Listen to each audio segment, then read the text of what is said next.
Hola, ¿qué pasa? It's me, Susie. Susie blog. First blog in, I don't know, over a week since the flooding and stress and everything else going on in my world. So, a quick update, touch base kind of thing. I have had to make a few of those mom slash aunt choices that my mom always warned me about that suck. Learned what tough love means from the opposite end. Learned that my mom wasn't completely crazy when she didn't want to help me growing up. Or not growing up, but when I was like, going through that teenage, I knew it all kind of phase.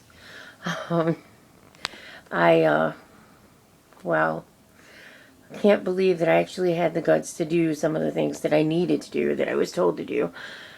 But I'm thankful to God that, I got it done because, if you allow somebody to take over your world long enough and do what they want to do when you know it's wrong, then, you're just enabling them to have more problems. And, there was a girl that told me I needed to fix up my life, and I've been doing that actually. Been doing things that surprise even me. And as a very cleaned up kind of person, who's now not drunk, I'm totally sober, who's seeing everything in a whole different view light. I just gotta say that, yeah, I knew you were gonna be pissed at me. Wasn't expecting all of this to happen a bit fast, but, yeah, I knew you were gonna be pissed at me. So I guess I could say, you can send me all the emails you want, but remember that that's documentation. You can leave all the nasty voicemails you want. It's kind of childish. You can send all the stupidest text messages in the world you want, and that's really kind of sad.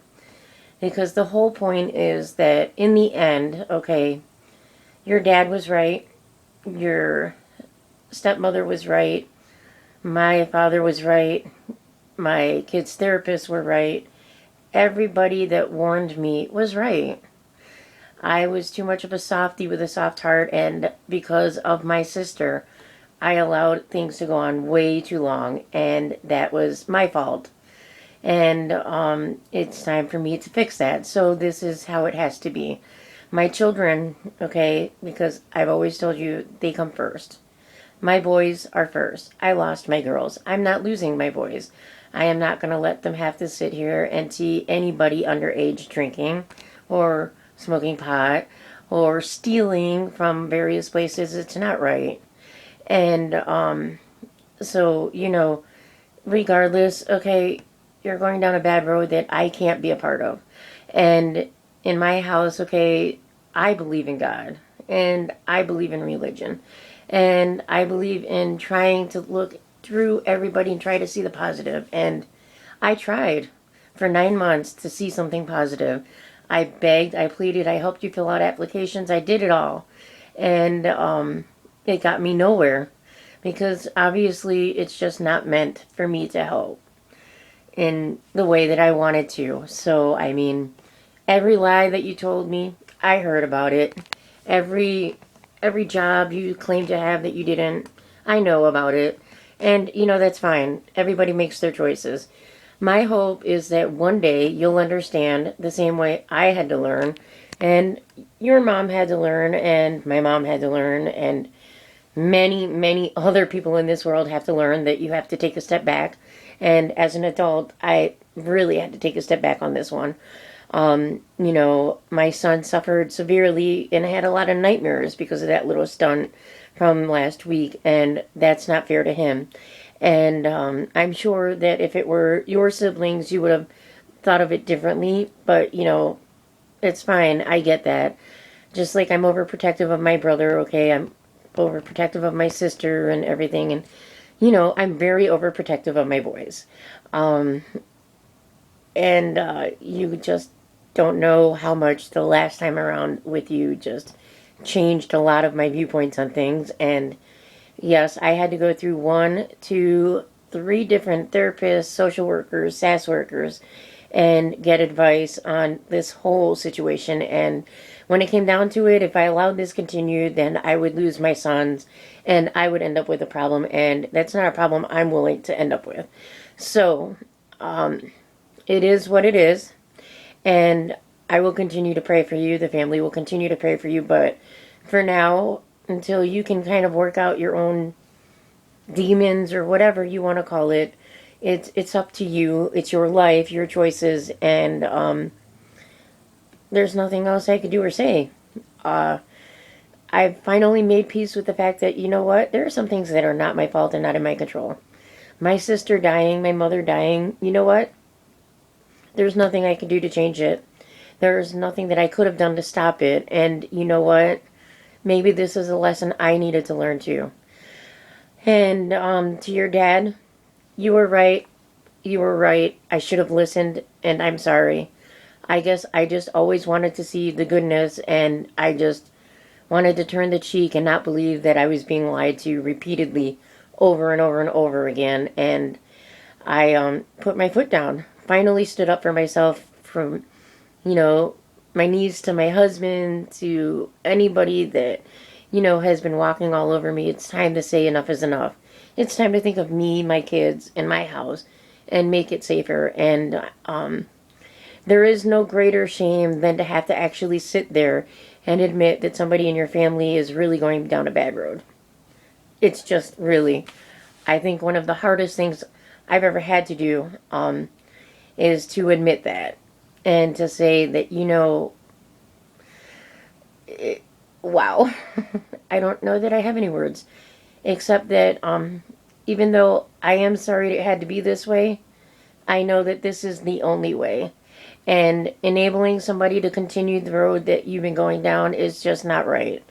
And I am not willing to have my kids subjected to any more of the possibilities of things that could be happening if I allow this continue. I am putting their needs first, and I am listening to their therapist, their counselors, their emergency workers, my son's special ed school. I'm putting them and all their recommendations first. So I'm sorry to say that, you've put me this position. You've given me no choice. And 9 months got me nowhere. So I have made peace with the fact that I know you're pissed at me. I knew this was going to happen. Didn't expect that it would come up so fast. But I guess maybe I should have anticipated that. And, either way, me, the kids, my family, we were all prepared. Because they all knew what was going to become of everything in the end. And I kept no secrets, and I did not lie. And, the truth is the truth. In the end, okay, unless you learn from your mistakes, okay, it's just pointless. Life is too short to be miserable, and I was becoming miserable, and I'll admit that. And you know what? But I'm not now, because I finally slept for once a good night's sleep and thought of my kids first and got so much off my chest in a positive way and prayed so hard on this. And, it is how it is. And so hate me, call me the bitch, the evil, crazy bitch, you know what? I've been called a bitch for so many years now that it just does not faze me, not at all anymore. You probably should just not have been the way you were to your cousin, to my son. And, that was kind of the breaking point for me. So, I told you in advance that when somebody asked, it would be told. And if I was questioned, I would have to do what I was told. And this is what I needed to do. So say what you want, do what you want, cry me a river to whoever you want. I'm sorry, this is just how it is. So with that, I must say that I bid thee adieu. I will pray for you, and I will hope that you may go down a better path, and that maybe you're wanting to be in Florida and everything will work out. I mean, maybe that's what you need. I don't know. I know that I personally have just exceeded my limits of what I could handle. And I pray that, you stop the drinking, you stop the partying, and you stop stealing, because if not, it's going to catch up with you. And so the whole family is backing you up, but we're standing our distance. So good luck, so long, good night, goodbye. And I know you don't believe me, but I love you.